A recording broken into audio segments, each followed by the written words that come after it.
She की mom उसकी ज़िंदगी को इतनी ज़्यादा कंट्रोल करने की कोशिश करती थी कि इससे तो अच्छा था उसका ली जियान के साथ रहना।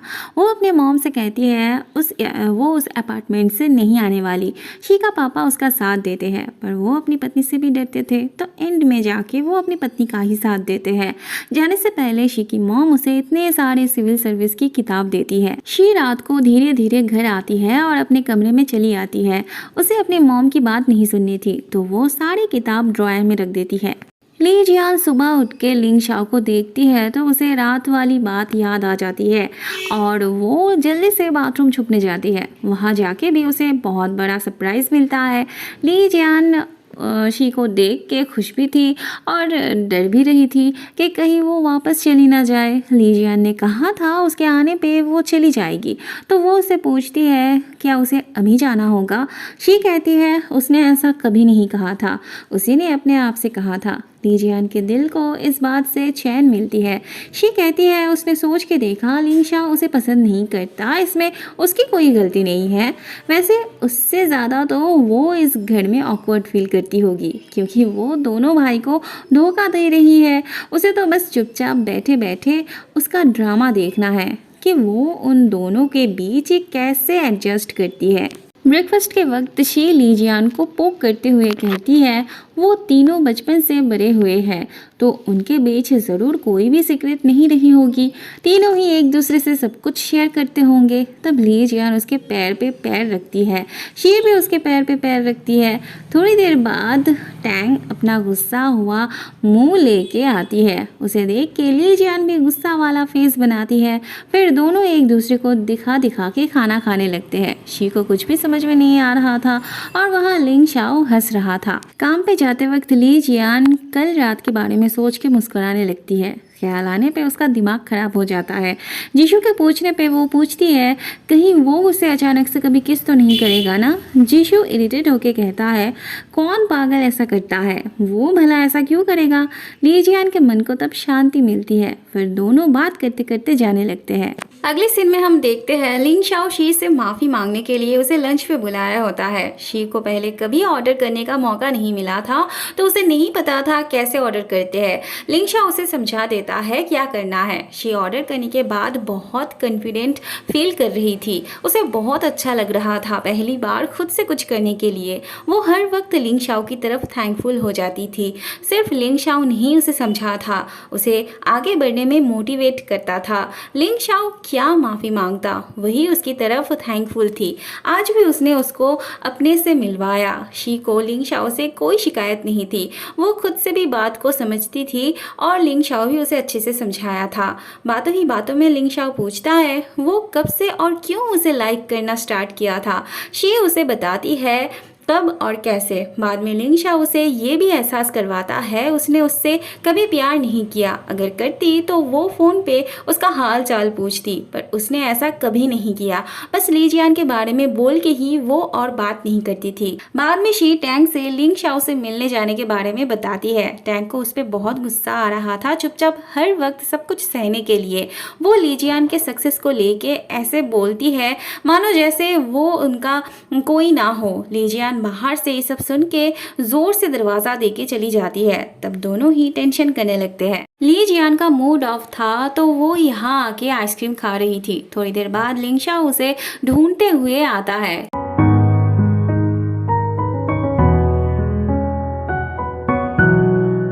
ली जियान उसे उसका आइसक्रीम खाने के लिए कहती है तो लिंग शाओ उसके चम्मच से ही खाने लगता है। ली जियान कुछ बोल के भी बोल नहीं पाती। वो लिंग शाओ को दोबारा किस करने से मना करती है क्योंकि इससे उसको पिंपल आ गए थे होठों के पास। लिंग शाओ कहता है अब वो एक्सरसाइज नहीं करेगी, उल्टा सीधा खाती रहेगी और दोष होगा उसकी किस की। लिंग शाओ शी के साथ मिलने जाने वाली बात बता देता है। सब ठीक हो गया है सुन के ली जियान को बहुत रिलीफ मिलती है। बातों ही बातों में लिंग शाओ कहता है वो चाहता है वो जिसे पसंद करता है उसके साथ शादी हो और फिर 2 बच्चे हो। ली जियान भी उसके साथ साथ बोलती है उसे 2 बच्चे नहीं चाहिए। लिंग शाओ हंस के पूछता है तो फिर कितने चाहिए। ली जियान बोल नहीं जाती है तब उसे ख्याल आता है अरे ये क्या बोल रही है वो। उसके बाद दोनों ऐसे मस्ती करने लगते हैं। ली जियान लिंग शाओ के साथ थोड़ा थोड़ा फील कर पा रही थी पर जीशु के साथ उसे कोई फीलिंग्स नहीं आती थी, तो वो जीशु को बहुत प्यार से समझाती है उनके बीच शादी का रिश्ता पॉसिबल नहीं है। वो उसे अपना असली भाई मानती है और उनका रिश्ता एकदम पक्का है। फिलहाल के लिए जीशु भी बात को मान लेता है। अगले सीन में हम देखते हैं टैंग अपनी ऑडिशन के लिए प्रैक्टिस कर रही थी।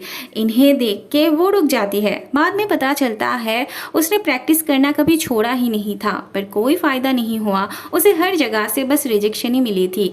ये दोनों उसके लिए खुश भी थे कि उसने प्रैक्टिस करना नहीं छोड़ा था पर दुख भी थे क्योंकि उसने उन्हें नहीं बताया था। स्कूल में जब सबने उसका साथ छोड़ दिया था उसे लेके मजाक उड़ाते थे तब इन दोनों ने उसका साथ दिया था और हर मोमेंट पे उसे चीयर करते गए जिस वजह से वो अपना कॉन्फिडेंट खोती गई। उनका पैम्पर करना उसके लिए गलत साबित हुआ। टैंग को बस उनसे कोई हमदर्दी नहीं चाहिए थी, उसे स्ट्रॉन्ग बनना था। बात होते होते ली जियान के साथ उसका झगड़ा शुरू हो जाता है। बढ़ते बढ़ते बात इतनी बढ़ जाती है कि ली जियान गुस्सा होकर फिर से लिंग शाओ के कमरे में चली जाती है। जीशु का दोस्त भी आया हुआ था। थोड़ी देर बाद टैंग और शी आती है ली जियान को लेने। टैंग तो जीशु के दोस्त को देख के रुक जाती है। उसे देख के वो खुश थी पर वो तो उसके साथ कस्टमर जैसे बात करता है। शी उसका क्लाइंट थी तो वो उसे पैसे के बदले कुछ गिफ्ट खरीद के लाया था। सबके सामने ये बात करने से टैंग इंसल्ट फील करती है और वहां से चली जाती है। शी उसे गुस्सा दिखा के चली जाती है। थोड़ी देर बाद ली जियान आके उसे कहती है उसकी हिम्मत कैसी हुई उसके दोस्त से ऐसे बात करने की। बोल के ही वो फिर से अंदर चली जाती है। उसे तो कुछ समझ में नहीं आ रहा था। लिंग शाओ कहता है वो जाके देख रहा है। लिंग शाओ आके ली जियान को समझाता है। ऐसे में उसकी मॉम कॉल करती है पर वो उठाता नहीं। 2-3 बार और करने पे वो रिसीव करता है। वो लिंग शाओ का हाल चाल पूछती है और ली जियान से बात करना चाहती है। ली जियान को कोई बात नहीं करनी थी उनसे पर लिंग शाओ स्पीकर में डालता है। उसकी मॉम ली जियान से बहुत अच्छे से बात करती है और उसे लिंग शाओ का ख्याल रखने के लिए कहती है। ली जियान बहुत हैरान थी उसकी मॉम की इतनी मीठी मीठी बातों से। बातों ही बातों में ली जियान पूछती है अगर इतने सालों में उसकी शादी हो गई होती तो वो क्या करता। लिंग शाओ कहता है अगर ऐसा होता तो वो उसके लिए इंतजार करता जब तक उसकी डिवोर्स ना हो गई होती, या तो वो उसके बच्चों का ख्याल रखता, नहीं तो पूरी जिंदगी वो उसका असली भाई बन के रहता। ली जियान तो हैरान हो जाती है ये सुन के। वो कहती है ऐसा क्यों, दुनिया में और भी कितनी सारी अच्छी अच्छी लड़कियां थी। लिंग शाओ कहता है उसकी ज़िंदगी में जो कुछ भी हुआ उसके बाद किसी स्ट्रेंजर के साथ रिलेशन में जाने की हिम्मत नहीं थी उसकी। ली जियान भी ऐसा ही कहती है, मतलब उसने लिंग शाओ को पूरी तरह से एक्सेप्ट कर लिया था। लिंग शाओ जब ली जियान को किस करने जाता है तब जीशु के आने पे उन्हें बोलना पड़ता है कि वो खेल खेल रहे थे। सुबह ब्रेकफास्ट के लिए सब शी का इंतजार कर रहे थे। शी अंदर से वही ली जियान का भैया वाला किताब पढ़ते हुए आ रही थी। ली जियान के गले में खाना अटक जाता है उसे देख के। शी जानबूझ के ली जियान को परेशान कर रही थी। ली जियान को बचने के लिए बहुत से झूठ बोलने पड़ते हैं।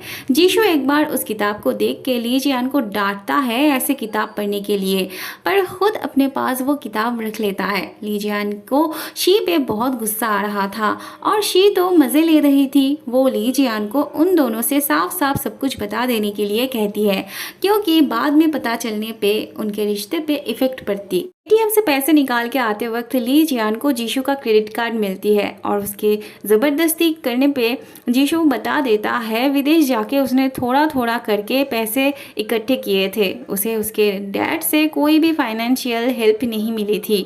बाद में ली जियान उसे अपने पैसों से मदद करना चाहती है। लिंग शाओ भी उसका हेल्प करना चाहता था पर उसे किसी की पैसे नहीं चाहिए थी। लिंग शाओ हकीकत को समझता था इसीलिए वो बात को घुमा के नहीं बल्कि स्ट्रेट फॉरवर्ड कह देता था। ली जियान को ये तरीका बहुत रूड लगता था। लिंग शाओ भी नाराज हो जाता है और उन्हें अपने तरह सोचने के लिए छोड़ जाता है। अब किसी को तो उसे मनाना था तो ली जियान के कंधे पे ही वो जिम्मेदारी पड़ती है। ली जियान के अंदर आने पे लिंगशाओ दरवाज़ा बंद कर देता है। लिंगशाओ उस पर गुस्सा नहीं था। उसके मुंह से बॉयफ्रेंड शब्द सुन के ली जियान को हंसी आती है और अच्छा भी लगता है।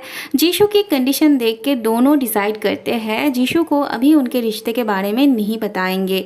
जीशु फल खरीदने जाने की बात करता है तो ली जियान भी उसके साथ जाना चाहती है क्योंकि इन दिनों फल बहुत महंगे आ रहे थे तो उसे जीशु को खरीद के देना था।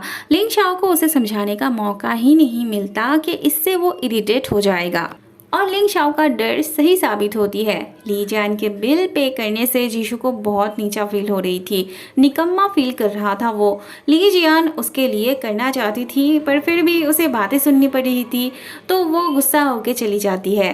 अगले सीन में हम देखते हैं ली जियान की शॉप की सक्सेस के लिए ये सब साथ में लंच करने आए थे। ली जियान की कलीग भाषण दे रही थी पर किसी को उसके भाषण पे कोई इंटरेस्ट नहीं था। सब अपनी अपनी तरह खाने में बिजी थे। जीशु का दोस्त शी से बहुत प्यार से बात कर रहा था। टैंग को थोड़ा बुरा लग रहा था। जीशु ली जियान को खाना देते ही जा रहा था। टैंग को उससे भी प्रॉब्लम हो रही थी। वो कहती है हर वक्त वो उसके मुंह से खाना छीन लेता है। अगर सब कुछ ली जियान को ही देना है तो वो अलग से खाना क्यों नहीं ऑर्डर करता। ली जियान के कलीग को भी ऐसा भाई चाहिए था। तब उसका बॉयफ्रेंड कहता है ऐसे भाई होते तो उसके बॉयफ्रेंड को बहुत ज़्यादा जलन होती। तब वो कहती है ऐसे भाई के रहते उसे बॉयफ्रेंड की ज़रूरत ही नहीं पड़ती। बाथरूम जाते वक्त जीशु के दोस्त से टैंग की बात होती है। वो पिछले दिन के लिए टैंग से माफ़ी मांगता है। टैंग सब भुला के फिर से उसके लिए फील करने लगती है पर तभी टैंग को पता चलता है वो ऑलरेडी किसी को पसंद करता है, उससे प्यार करता है। टैंग तब आंसुओं को बहुत मुश्किल से रोक के रखती है और उसे उस लड़की से जल्दी से कन्फेस करने की एडवाइस देती है। बाद में वो बाथरूम के अंदर रोने लगती है।